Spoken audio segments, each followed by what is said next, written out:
तो आइए दोस्तों, आज की क्लास को स्टार्ट करते हैं। और आज की क्लास आपकी फिजिक्स की एक मजेदार कॉन्सेप्ट पे होने वाली है कि ऊर्जा रूपांतरण करने वाले जो उपकरण होते हैं, उनके ऊपर आज की क्लास रहने वाली है। तो फिजिक्स की आपको पता है ये 5वीं क्लास है आपकी, फिजिक्स की एक 5वीं क्लास होने जा रही है। और यहाँ हम उन उपकरणों को देखेंगे जो एक ऊर्जा को दूसरे ऊर्जा में रूपांतरण करते हैं। जैसे जैसे आपका हो गया सीलिंग फैन हो गया, आपका जो विद्युत ऊर्जा को यांत्रिक या गतिज ऊर्जा में परिवर्तन करता है। उसके बाद हो गया आपका विद्युत बल्ब हो गया, आपका जैसे विद्युत सेल हो गया, जनरेटर हो गया, वाष्प इंजन हो गया, लाउड स्पीकर हो गया। तो इनमें क्या इनपुट के तौर पे कौन सी ऊर्जा लेते हैं और आउटपुट किस ऊर्जा को देते हैं, मतलब कि इनपुट किस ऊर्जा को लेते हैं ये, और आउटपुट कौन सी ऊर्जा देते हैं। जैसे मान लीजिए आपका विद्युत जो फैन होता है या पंखा होता है, ये आपको विद्युत ऊर्जा लेता है और आपको गतिज ऊर्जा के रूप में या यांत्रिक ऊर्जा आपको देता है। तो यांत्रिक ऊर्जा या गतिज ऊर्जा देता है। तो आपका सीधा क्वेश्चन कैसे पूछ दिया जाएगा कि बताइए आपका जो बल्ब हो गया या विद्युत पंखा हो गया, तो किस एक ऊर्जा को किस दूसरी ऊर्जा में परिवर्तन करता है। तो आपका ये आज का मजेदार टॉपिक होने वाला है, डेली लाइफ से जुड़ा हुआ टॉपिक है। तो ये कॉन्सेप्ट आपको बिल्कुल क्लियर हो, याद मतलब आपको रटना नहीं है, याद आपको क्लास में ही हो जाएगा। उसके बाद से आपको कहीं भी जाने की जरूरत नहीं है और आपका एक क्वेश्चन पक्का होने वाला है। तो आइए सीधा चलते हैं टॉपिक पे। तो ऊर्जा जो रूपांतरण है, उनके उपकरणों को 15-16 उपकरण दिए गए हैं, किस ऊर्जा का किस ऊर्जा में रूपांतरण करते हैं। आप एक कॉन्सेप्ट को यदि समझ लेंगे ना, तो फिर आपको रटने की भी जरूरत नहीं पड़ेगी और एक क्वेश्चन पूछा जाता है। तो यदि वीडियो पसंद आए तो एक लाइक जरूर कर दिया कीजिए। तो चलिए सीधा वीडियो में चलते आगे। तो पहला उपकरण आपका कौन सा है? पहला उपकरण है आपका लाउड स्पीकर। तो लाउड स्पीकर है, ये ऊर्जा किस ऊर्जा का रूपांतरण करता है? लाउड स्पीकर विद्युत ऊर्जा को ध्वनि ऊर्जा में परिवर्तन करता है या रूपांतरण करता है। अब जैसे लाउड स्पीकर तो आप जानते हैं, स्पीकर तो सभी ने देखा होगा, घर में सभी के होता है या लाउड स्पीकर सभी के पास होता है। तो लाउड स्पीकर में जब हम विद्युत देते हैं, मतलब विद्युत ऊर्जा, या हम जब प्लग लगाते हैं, वायर से कनेक्ट करते हैं, विद्युत से कनेक्ट करते हैं, तभी वो आपका काम करता है। और जब काम करता है तो वो क्या देता है? ध्वनि देता है। कॉन्सेप्ट आप समझ लेंगे, क्लियर रहेगा ना, तो रटने की जरूरत नहीं पड़ेगी, फिर आप कंफ्यूजन नहीं होगा कि किस ऊर्जा को किस ऊर्जा में परिवर्तन कर रहा है। तो लाउड स्पीकर सभी ने देखा है। लाउड स्पीकर में जब हम वायर के थ्रू हम विद्युत देते हैं, जब हम प्लग लगाते हैं, तो हम क्या होता है, लाउड स्पीकर ऑन हो जाता है आपका। फिर उसके बाद वो आपका ध्वनि उत्पन्न करता है। तो लाउड स्पीकर आपका विद्युत ऊर्जा को ध्वनि ऊर्जा में परिवर्तन करता है। ये आपका बहुत ही सिंपल है, समझ गए होंगे आप। उसके बाद है आपका फेंके गए पत्थर की ऊर्जा। फेंके गए जो पत्थर, मान लीजिए आपने एक पत्थर फेंका, तो वो किस ऊर्जा को किस ऊर्जा में परिवर्तन कर रहा है? वो आपका पेशीय ऊर्जा से गतिज ऊर्जा में परिवर्तन हो रहा है। जब फेंके गए पत्थर की ऊर्जा क्या होती है? पेशीय ऊर्जा को गतिज ऊर्जा में परिवर्तन करती है। अब यहाँ क्वेश्चन क्या पूछा जाता है? क्वेश्चन पूछा जाता है, मान लीजिए कोई आपका ये पत्थर है और पॉइंट ए है। तो क्वेश्चन ऐसे पुटअप किया जाता है आयोग के द्वारा कि एक एक पत्थर है, उसको ऊर्ध्वाधर हवा में फेंका जा रहा है। जो आपको पीछे स्थितिज ऊर्जा और गतिज ऊर्जा का कॉन्सेप्ट समझाया था, सेम यही कॉन्सेप्ट लगेगा यहाँ पर। पत्थर को आप ऊर्ध्वाधर किसी ऊंचाई तक फेंक रहे हैं, तो पूछा जाएगा कि गतिज ऊर्जा या उसकी स्थितिज ऊर्जा किस बिंदु पर अधिकतम होगी, किस बिंदु पर न्यूनतम होगी। तो जब आप पत्थर को ऊर्ध्वाधर हवा में फेंकेंगे, तो जब आप देखेंगे कोई पत्थर आप यहाँ से फेंकिए हवा में, तो आपको सबसे पहले पता होगा कितना ज्यादा थ्रस्ट देना होगा, कितनी ज्यादा आपको गति देनी होगी। तो एक पत्थर को जब ऊपर फेंकते हैं, तो फेंके हुए स्थान से गतिज ऊर्जा सबसे अधिकतम होती है। तो पत्थर जहां से फेंका जा रहा है, वहां क्या होगी? गतिज ऊर्जा सबसे ज्यादा होगी और यहाँ स्थितिज ऊर्जा सबसे कम होगी। ठीक है, स्थितिज ऊर्जा भी आपको समझाएंगे कैसे। गतिज ऊर्जा जब सबसे ज्यादा यहाँ से होगी, तो ऊपर जाते जाते गतिज ऊर्जा कम हो जाएगी। तो सबसे उच्चतम बिंदु पर क्या होगा? गतिज ऊर्जा आपकी कम हो जाएगी। सबसे कम गतिज ऊर्जा होगी सबसे उच्चतम बिंदु पर।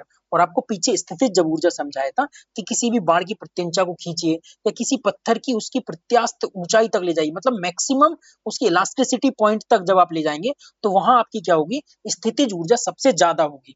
तो बिंदु ए सबसे अधिकतम ऊंचाई पर पहुंचने के बाद यहाँ पर पत्थर की स्थितिज ऊर्जा सबसे अधिकतम होगी। तो अधिकतम स्थितिज ऊर्जा होगी ऊंचाई पर पहुंचने के बाद। जब वहां से आप पत्थर छोड़ देंगे, तो फिर क्या होगा? फिर आपकी गतिज ऊर्जा बढ़नी स्टार्ट हो जाएगी और सबसे नीचे, मतलब जमीन से टकराने से जस्ट एक कदम पहले, उसकी गतिज ऊर्जा सबसे मैक्सिमम होगी।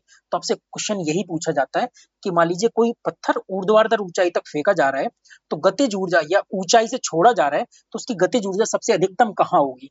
तो जमीन से टकराने से पहले या फेंकते समय, मतलब फेंकने वाले बिंदु पर, या स्थितिज ऊर्जा पूछ देंगे तो सबसे उच्चतम बिंदु पर क्या होगी आपकी? सबसे उच्चतम बिंदु पर आपकी स्थितिज ऊर्जा सबसे अधिकतम होगी। तो फेंके गए पत्थर से आपका ऐसा क्वेश्चन बनाया जाता है। उसके बाद अगला क्या है? उसके बाद अगला क्या है आपका वाष्प इंजन। अब वाष्प इंजन का प्रयोग तो आप जानते ही हैं कि जो आपका ट्रेन देखी होगी आपने, कोयले से जो ट्रेन चलती थी पहले, तो उनमें वाष्प इंजन का प्रयोग होता था। अब वाष्प इंजन क्या करती है? आपका ऊष्मीय ऊर्जा को गतिज ऊर्जा में परिवर्तन करती है। ऊष्मीय ऊर्जा को गतिज ऊर्जा में, तो वाष्प इंजन आपका ऊष्मीय ऊर्जा को गतिज ऊर्जा में परिवर्तन करता है। अब वाष्प इंजन क्या होता है? इसमें जब आप कोई ईंधन को जलाते हैं, मान लीजिए जैसे आप ट्रेन या वाष्प इंजन, ट्रेन का जो वाष्प इंजन होता है उसमें आप कोयले या किसी ईंधन को जलाते हैं, तो उससे क्या होता है? उससे ऊष्मा उत्पन्न होती है। ऊष्मा या उससे फिर भाप उत्पन्न होती है, और भाप जैसे ही उत्पन्न होगी तो जो आप, जैसे आपको एग्जाम्पल किसका दिया जा रहा है, आपका जो वाष्प इंजन जो ट्रेन में होता था, ट्रेन में जो प्रयोग किया जाता था, तो उससे ईंधन या कोयले को आप जलाएंगे तो क्या होगा? ऊष्मा उत्पन्न होगी। ऊष्मा से आप भाप उत्पन्न होगी। तो भाप क्या होता था? टायरों में एक पिस्टन लगे होते थे, जो पिस्टन को ऐसे अप डाउन करते थे। तो पिस्टन को चलाने के लिए, जिससे आपके टायर्स घूमते थे, जिससे आपके ट्रेन के टायर्स घूमते थे, तो ये जो वाष्प इंजन होता था, ये जैसे आपको ऊष्मा को उत्पन्न किया, उससे भाप उत्पन्न हुई, उसके बाद ये ट्रेन के पहिए को चलाने के काम में आते थे। तो वाष्प इंजन का प्रयोग आपका ट्रेन के इंजन के रूप में जब होता था, तो ये ऊष्मा को गति देने का, पहियों को गति देने का काम करते हैं। ऊष्मा उत्पन्न हुई, ऊष्मा से क्या हुआ? गति दी, तो गतिज ऊर्जा में परिवर्तन करते हैं। ऊष्मा ऊष्मीय ऊर्जा से गतिज ऊर्जा में परिवर्तन करते हैं। तो अब वाष्प इंजन समझे होंगे कि वाष्प इंजन का प्रयोग कहाँ होता है, और वाष्प इंजन किस ऊर्जा का किस ऊर्जा में रूपांतरण करता है। इनको आपको रटना नहीं है, आप कॉन्सेप्ट समझ जाएंगे ना, फिर उसके बाद आपको कुछ भी याद करने की जरूरत नहीं पड़ेगी। ठीक है, तो चलते हैं। अगला क्या है? जलता हुआ कोयला। अब जब जब आपको कोयला को जलाएंगे तो कोयला क्या करेगा? आपका रासायनिक अभिक्रिया करेगा, ऑक्सीजन की उपस्थिति में जलता है। तो रासायनिक अभिक्रिया को ऊष्मीय ऊर्जा में बदलेंगे। रासायनिक अभिक्रिया को ऊष्मीय ऊर्जा में परिवर्तन होता है। जब कोयला जो जलता है तो कोयले के जो पार्टिकल्स होते हैं वो रसायन ऊर्जा में रहते हैं। तो रासायनिक ऊर्जा को आपका ऊष्मा, जब जल कोयले को जलाते हैं तो ऊष्मा उत्पन्न होती है, और फिर उसके द्वारा बिजली बनाई जाती है। जैसे आप देखते हैं पावर हाउस में कैसे कोयले को जलाते हैं, उससे ऊष्मा उत्पन्न होती है, फिर उससे आपका विद्युत ऊर्जा बनाई जाती है। तो जलता हुआ कोयला आपका रासायनिक ऊर्जा को ऊष्मीय ऊर्जा में परिवर्तन करता है। उसके बाद है आपका विद्युत सेल। जैसे बैटरी हुई या विद्युत सेल हुआ, सेम कॉन्सेप्ट है। तो विद्युत सेल क्या होता है? विद्युत सेल जो आप देखते हैं, सेल्स जो होते हैं, तो इनमें क्या होता है? एक कैथोड होता है, एक एनोड, दो प्लेट्स होती है, एक प्लस की एक माइनस की, दो प्लेट्स होती हैं। तो विद्युत सेल हुआ, बैटरी हो, इनके अंदर क्या होता है? रासायनिक अभिक्रिया होती है। तो ये रासायनिक ऊर्जा को विद्युत ऊर्जा में बदलते हैं। जैसे आपका इन्वर्टर हो गया, उसके अंदर जो पानी भरा होता है वो रासायनिक अभिक्रिया करता है, तो रासायनिक ऊर्जा, फिर उसके बाद आपको बिजली मिलती है, जिसको आप अपने घरों में प्रयोग करते हैं। तो आप इन्वर्टर के कॉन्सेप्ट समझिए कि आपका रासायनिक ऊर्जा हुई अंदर, और उसके बाद क्या हुआ? फिर उसने विद्युत ऊर्जा आपको स्टोर करके विद्युत ऊर्जा दी। सेम सेल का कॉन्सेप्ट क्या होता है? सेल में क्या होता है? छोटे जो सेल होते हैं या विद्युत सेल्स होते हैं, उनमें क्या कॉन्सेप्ट होता है? उनमें भी कैथोड और एनोड की एक प्लेट लगी होती है। तो उनमें जो अंदर रासायनिक अभिक्रिया होती है, फिर उसके द्वारा आपको बिजली मिलती है। तो ये विद्युत ऊर्जा में बदलते हैं किसको? रासायनिक ऊर्जा को। तो ये भी इजी है। उसके बाद है आपका विद्युत बल्ब। तो विद्युत बल्ब, जैसे आप कोई बल्ब को लीजिए तो डायरेक्ट थोड़ी जल जाएगा। जब आप उसको होल्डर में लगाएंगे, जब आप उसको विद्युत ऊर्जा देंगे, तो आपने इनपुट क्या दिया? विद्युत ऊर्जा। उसने आउटपुट क्या दिया आपको? प्रकाश दिया। ऊष्मीय ऊर्जा कैसे? आप बल्ब को छू के देखिए, बल्ब गर्म हो जाता है, तो ऊष्मा दी, प्रकाश दिया। तो क्या होता है? विद्युत बल्ब आपका 10% आपका प्रकाश देता है, और आपका 90% ऊष्मा देता है।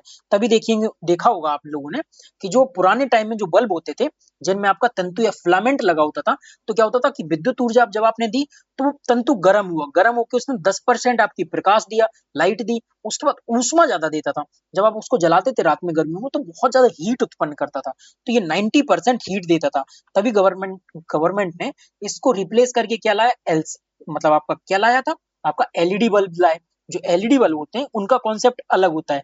लाइटिंग इमिशन डायोड, इनका कॉन्सेप्ट क्या होता है? ये आपका ऊष्मा उत्पन्न नहीं करते हैं, ये आपको प्रकाश फोटोन्स के रूप में देते हैं। इसलिए इसमें कोई ऊष्मा उत्पन्न नहीं होती, इनसे कोई हीट उत्पन्न नहीं होती, इसीलिए इनमें बिजली भी कम खर्च होती है।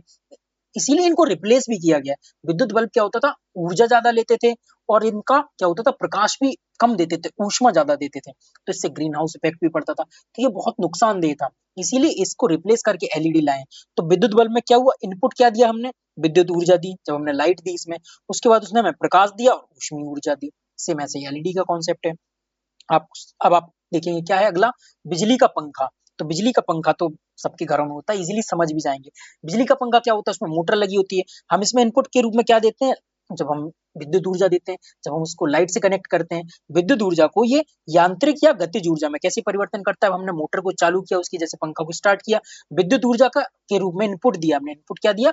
विद्युत ऊर्जा दी। अब ये क्या करेगा? ये इसकी जो भी पंखे होंगे वो घूमेगा, पंखुड़ियाँ जो उसकी होती हैं घूमती हैं, तो वो यंत्र के रूप में काम करी, वो गतिज ऊर्जा के रूप में या यांत्रिक ऊर्जा के रूप में हमें हवा देते हैं, ठंडक देते हैं। तो इसने विद्युत ऊर्जा को यांत्रिक या गतिज ऊर्जा में परिवर्तन किया। बिजली का पंखा क्या हुआ? बिजली का पंखा विद्युत देने पर यांत्रिक या गतिज ऊर्जा में परिवर्तन होता है। उसके बाद है आपकी पवन चक्की, विंड मिल या टरबाइन होती है, जो पवन टरबाइन या पवन चक्की या विंड मिल कुछ भी आप बोल सकते हैं। एक मिनट। तो क्या होता है कि पवन चक्की आपकी किस ऊर्जा को? पवन चक्की आपकी यांत्रिक ऊर्जा को विद्युत ऊर्जा में परिवर्तन करती है। अब आपने पवन चक्की देखी होगी, पवन चक्की कैसी होती है? उसमें ऐसी ब्लेड्स लगी होती है, पवन चक्की में ऐसी ब्लेड्स लगी होती है।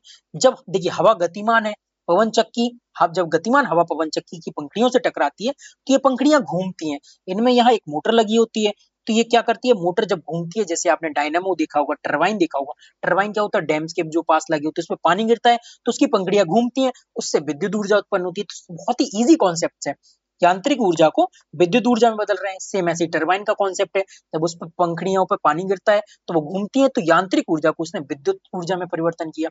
तो सेम आपका टरबाइन हो गया, सेम आपकी पवन चक्की हो गई, सेम आपके डायनेमो हो गया, उसकी पंखुड़ियां घूमती हैं। जनरेटर का भी सेम कॉन्सेप्ट है, जब उसकी पंखुड़ियों को घुमाते हैं किसी के भी रूप में, आप ईंधन से या किसी भी रूप में, तो क्या होता है? वो हमें विद्युत ऊर्जा देती है। सारी पार्टियों में हम यूज करते हैं जनरेटर का। तो सेम इन तीन चीजों का कॉन्सेप्ट भी यही होता है। पवन चक्की हो गई, आपका टरबाइन हो गया, आपका डायनेमो हो गया, आपका जनरेटर हो गया, तो ये सारे क्या करते हैं? ये यंत्र के रूप में घूम घूम के आपको विद्युत ऊर्जा उत्पन्न करके देते हैं। पीछे भी क्लासेस में आपको समझाया था, जब आपको डायनेमो समझाया था, जब आपको मोटर समझाया था। तो सेम विद्युत चुंबक अगला देखते हैं। विद्युत चुंबक क्या है? ये विद्युत ऊर्जा को चुंबकीय ऊर्जा में बदलता है। किसको? विद्युत ऊर्जा को चुंबकीय ऊर्जा में। कैसे? अब देखिए चुंबक, विद्युत चुंबक क्या होती है? एक ऐसा जब कुंडली नुमा संरचना होती है, जब इसमें आप विद्युत ऊर्जा प्रवाहित करते हैं, विद्युत ऊर्जा प्रवाहित करते हैं, तो ये अपने एक चुंबकीय क्षेत्र बना लेता है। क्या बना लेता है? एक चुंबकीय क्षेत्र बना लेता है। इसका क्या हुआ? एक एग्जाम्पल, इसका एग्जाम्पल हुआ एमआरआई जो मशीन्स होती हैं। एमआरआई मशीन में क्या होता है? विद्युत ऊर्जा देते हैं तो ये चुंबकीय ऊर्जा में परिवर्तन कर देती है। तो एमआरआई मशीन आपने जैसे देखी होगी, तो एक ऐसा बेड्स होता है जिसके पीछे एक ऐसी आपकी मशीन लगी होती है, एमआरआई मशीन होती है जो, तो ये बेड अंदर जाता है, यहाँ ये चुंबकीय क्षेत्र उत्पन्न करता है। तो उसके द्वारा क्या होता है? इस शरीर का जो चुंबकीय मतलब की मैपिंग बना दी जाती है, ब्रेन की एक मैपिंग बना दी जाती है। तो ये विद्युत ऊर्जा को चुंबकीय ऊर्जा में परिवर्तन करता है। क्या है? विद्युत चुंबक। इसका प्रयोग आपका मोटर में होता है, एमआरआई मशीन्स में होता है, या कूलर की जो मोटर होती है आपने उसको भी निकाला होगा, तो उसमें किसी भी मोटर को आप निकालिए, किसी भी मोटर को खोलिए, उसमें चुंबक जरूर लगा होगा। तो विद्युत चुंबक क्या करता है? विद्युत ऊर्जा को चुंबकीय ऊर्जा में परिवर्तन करता है, चुंबकीय ऊर्जा में परिवर्तन करता है। तो ये भी आपको कई बार पूछा जाता है, बहुत इंपॉर्टेंट भी है। विद्युत चुंबक, चुंबक से याद रख सकते हैं विद्युत और चुंबक, तो विद्युत ऊर्जा को चुंबकीय ऊर्जा में भी, यदि वैसे भी नहीं समझ आ रहा है तो। लेकिन विद्युत चुंबक क्या होता है आपको बड़े अच्छे से समझा है। उसके बाद क्या है आपका माइक्रोफोन। माइक्रोफोन क्या होते हैं? जिससे जैसे आप माइक के तौर पर आपको आवाज जाती है, या आपने माइक लिया होगा, तो सेम माइक्स वही होते हैं। उसमें क्या होता है? आप ध्वनि ऊर्जा देते हैं। तो आपने इनपुट क्या दिया माइक्रोफोन से माइक में? आपने ध्वनि ऊर्जा दी, और ये उत्पन्न क्या करते हैं? आपका विद्युत ऊर्जा स्टोर करके आपको विद्युत ऊर्जा के रूप में पहुंचाते हैं। तो आपने वॉइस अपना दी, जब कोई आदमी बोलता है किसी माइक में, तो ध्वनि ऊर्जा, इनपुट क्या दिया? ध्वनि ऊर्जा, और उसका आउटपुट क्या निकला? विद्युत ऊर्जा के रूप में निकला। तो ठीक है, माइक्रोफोन समझ गए। अब सितार है, जैसे सितार क्या होता है? सितार आप जानते हैं, सितार की जब स्ट्रिंग्स को आप बजाती हैं, गिटार हुआ, सितार हुआ, तो यांत्रिक काम कर रहे हैं आप, कोई यंत्र के रूप में आप यांत्रिक ऊर्जा को ध्वनि ऊर्जा में परिवर्तन कर रहे हैं। जैसे सितार हो गया, गिटार हो गया, आप जानते हैं, आपने उसकी स्ट्रिंग्स को जब आप बजाते हैं ना, तो क्या हुआ? आपने एक यांत्रिक ऊर्जा दी, इनपुट क्या दिया आपने? यांत्रिक ऊर्जा के रूप में। उसके बाद उसने क्या? एक मधुर ध्वनि उत्पन्न करी है। तो क्या होता है? यांत्रिक ऊर्जा को ध्वनि ऊर्जा में परिवर्तन किया। डेली लाइफ ये बेसिक एग्जाम्पल से समझेंगे, तो कुछ कॉन्सेप्ट्स को छोड़ के आपको ऑलमोस्ट तो समझ ही आ रहे होंगे। सितार या गिटार को आप समझ लीजिए, आपने उसके स्ट्रिंग्स को बजाया, तो यांत्रिक कार्य किया आपने, तो यंत्र के रूप में कार्य हुआ, उसने उत्पन्न क्या किया? आपका ध्वनि उत्पन्न की, तो ध्वनि ऊर्जा में परिवर्तन हो गया। उसके बाद क्या है आपकी? अब जैसे मोमबत्ती है, तो मोमबत्ती, एक मिनट ऊपर कर देते हैं, मोमबत्ती है आपकी।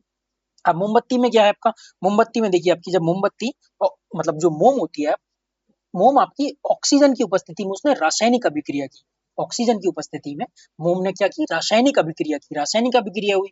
मोम ऑक्सीजन की उपस्थिति में दहन हुई, तो इसमें क्या हुआ? रासायनिक क्रिया हुई, केमिकल रिएक्शन हुआ।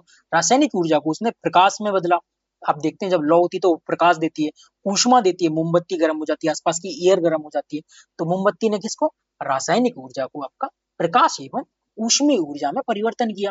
उसके बाद है आपका बिजली की घंटी या टेलीफोन। तो आप इसमें इनपुट क्या देंगे, इनपुट देंगे आप विद्युत ऊर्जा। तो विद्युत ऊर्जा आपने इनपुट दिया, और क्या करते हैं, टेलीफोन हुआ, बिजली की घंटी हुई, तो ये क्या करते हैं, जब रिंग रिंग करते हैं तो आपका क्या हुआ, ध्वनि ऊर्जा में परिवर्तन हुआ। तो विद्युत ऊर्जा को ध्वनि ऊर्जा में परिवर्तन किया। आज का ये टॉपिक छोटा ही रखते हैं, और आपको ये सारे एक बार दोबारा से देखिए। जैसे लाउड स्पीकर है, तो लाउड स्पीकर आप समझते हैं, जब आप उसमें वायर के तौर पर आप बिजली देंगे तभी वो ध्वनि ऊर्जा देगा। पत्थर की ये ऊर्जा आपको समझाइए किस प्रकार स्थितिज और गतिज ऊर्जा से रिलेटेड करके, कि ऊंचाई पर जाने पर कैसे स्थितिज ऊर्जा ऊंचाई पर मैक्सिमम हो जाती है और नीचे गतिज ऊर्जा मैक्सिमम हो जाती है। पास पिंजन समझाया आपको, कैसे ये भाप उत्पन्न करके ऊष्मा को गतिज ऊर्जा में, कैसे आपके ट्रेन के टायर्स को घुमाता है। जलता हुआ कोयला कैसे रासायनिक अभिक्रिया करके आपको ऊष्मा देता है। विद्युत सेल रसायन की अभिक्रिया होती है, आपको इलेक्ट्रिसिटी देता है। उसके बाद हुआ आपका विद्युत बल्ब, जब आप बल्ब में बिजली देंगे, बिजली के बाद वो प्रकाश और ऊष्मा देगा आपको। सेम बिजली का पंखा है, यदि आप उसमें बिजली देंगे तो यांत्रिक और गतिज ऊर्जा में परिवर्तन होगा। इसका ही उल्टा होता है पवन चक्की। पवन चक्की क्या होता है, यांत्रिक ऊर्जा देते हैं, यांत्रिक ऊर्जा को वो विद्युत ऊर्जा में परिवर्तन करता है। विद्युत चुंबक को आपको मोटर और एमआरआई मशीन से समझाए कि विद्युत ऊर्जा देने पर कैसे चुंबकीय ऊर्जा में ये परिवर्तन हो जाता है। माइक्रोफोन्स ध्वनि देंगे, विद्युत ऊर्जा देगा। सितार यंत्र के रूप में काम करेगा, ध्वनि देगा आपको। मोमबत्ती में रसायन होगा तो आपको प्रकाश और ऊष्मा देगा। कैसे रासायनिक ऊर्जा, जैसे आपकी मोम, आपकी ऑक्सीजन की उपस्थिति में दहन होती है तो क्या हुआ, ये रासायनिक अभिक्रिया हुई, इससे प्रकाश और ऊष्मा उत्पन्न हुई। सेम बिजली की घंटी और टेलीफोन है, विद्युत ऊर्जा देंगे, ध्वनि ऊर्जा में परिवर्तन कर देगा ये। तो 15-16 जो ये आपके उपकरण थे, उनमें से आधे से ज्यादा तो आपको पहले से ही पता होगा, कुछ के कॉन्सेप्ट्स ने आपने समझ लिए होंगे। यहाँ से देखिएगा, एक नंबर आपका कंफर्म बढ़ने वाला है, तो एक नंबर ऐसे आप बढ़ा सकते हैं। और छोटे छोटे टॉपिक्स रखते हैं, छोटे छोटे टॉपिक्स को आप इसलिए क्लियर करा देते हैं। ये आपका किस में पूछा जाता है, ये आपका बीपीएससी यूपीपीसीएस में पूछा जाता है। ऐसे आप क्वेश्चन पूछे जाते हैं, जब आप पीवाईक्यू देखेंगे सीधा पूछ देगा माइक्रोफोन्स किस ऊर्जा को किस ऊर्जा में परिवर्तन करता है, तो आप सीधा बता देंगे अब क्या होगा, ध्वनि ऊर्जा को विद्युत ऊर्जा में। तो कॉन्सेप्ट समझ के बिना रटे करेंगे ना, तो आप लंबे समय तक याद रख पाएंगे। और लंबे समय तक याद रखेंगे तो आपको एक या दो जो भी क्वेश्चन आएंगे आपको उनको करने में कभी परेशानी नहीं होगी। तो चलिए क्लास को यही एंड करते हैं, रोकते हैं। तो ठीक है, यदि क्लास आपको पसंद आए तो एक बार लाइक, या जो भी आपकी फीडबैक रहा करे तो कमेंट बॉक्स में जरूर लिखा कीजिए। धन्यवाद।